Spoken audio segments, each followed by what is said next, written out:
আমার মাছটা ভাজা হয়ে গেছে, আমি এখন মাছটা উঠিয়ে নেব। আর মুগ ডালের জন্য জল বসিয়ে দিয়েছি, মাছের মাথা দিয়ে মুগ ডাল করবো।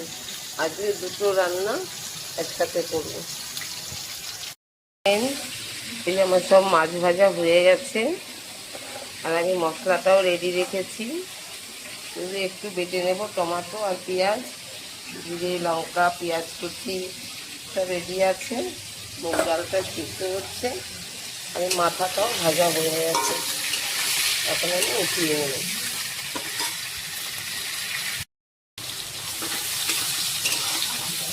তেলের মধ্যে আমি পেঁয়াজ কুচি দিয়েছি, পেঁয়াজটা ভাজা হয়ে গেলে এই মশলাটা পুরো দিয়ে দেবো।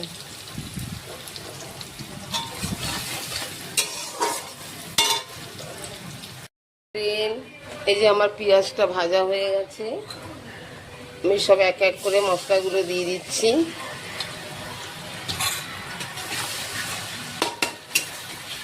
লঙ্কা বাটা দিয়েছি, এই হলুদটা দিয়ে দিলাম, লবণটা দিয়ে দিলাম,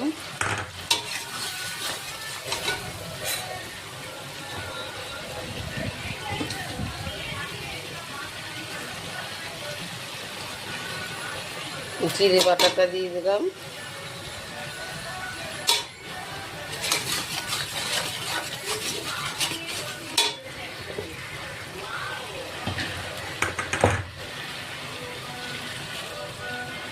টমেটো বাটাটা দিয়ে দিলাম। আমি এখন মশলাটা কষে নেব।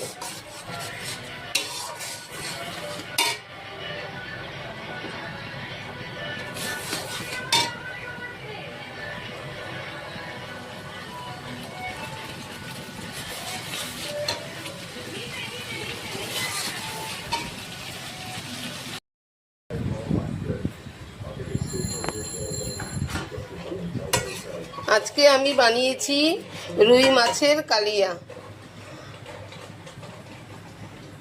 আমার রান্না আপনাদের ভালো লাগলে লাইক করবেন, ফলো করবেন, সাবস্ক্রাইব করবেন, আর এরকম রান্না করে খেয়ে দেখবেন আর সাপোর্ট করবেন।